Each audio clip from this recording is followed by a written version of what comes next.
இட்லி, தோசை எல்லாத்துக்குமே சூட் ஆகுற மாதிரி நல்ல ஒரு ஹெல்த்தியான கார சட்னி தானுங்க. இதுக்கு மீடியம் சைஸ் வெங்காயம், அதே சைஸ்க்கு ஒரு தக்காளி, கொஞ்சமாக புளி, அதை தண்ணியில் ஊற வச்சு எடுத்துக்கலாங்க. 4 சின்ன வெங்காயம், ஒரு 3 பல்லு பூண்டு, காரத்துக்கு ஏற்ற மாதிரி வரமிளகாய், இது கூட உப்பு. வெங்காயத்தையும் தக்காளியும் கட் பண்ணிக்கலாங்க. மித்தது எல்லாத்தையும் மிக்ஸி ஜாரில் சேர்த்திட்டு இதுக்கு தேவையான அளவுக்கு உப்பையும் போட்டு தண்ணியெல்லாம் எதுவும் சேர்க்காம அப்படியே அரைச்சோம் அப்படின்னா ஒரு சூப்பரான கார சட்னி ரெடி. இது இப்படியே கூட சாப்பிட்லாம், நல்ல டேஸ்ட்டாகவும் இருக்கும், ரொம்ப காட்டெல்லாம் இருக்காதுங்க. இதை தாளிப்பு கொடுத்தோம் அப்படின்னா இன்னுமே நல்லாயிருக்கும். கொஞ்சமாக எண்ணெய் எடுத்துகிட்டு அதில் கடுகு மட்டும் தாளிச்சிட்டு இதை போட்டு ரொம்ப சுண்ட வைக்கக்கூடாது. ஒரு கொதி வந்த உடனேயே ஸ்டவ்வை ஆஃப் பண்ணிக்கலாங்க. இது ரொம்ப ரொம்ப டேஸ்ட்டாக இருக்கும்.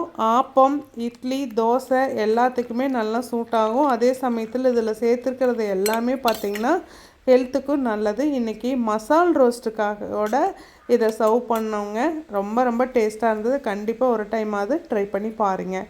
தேங்க்யூ.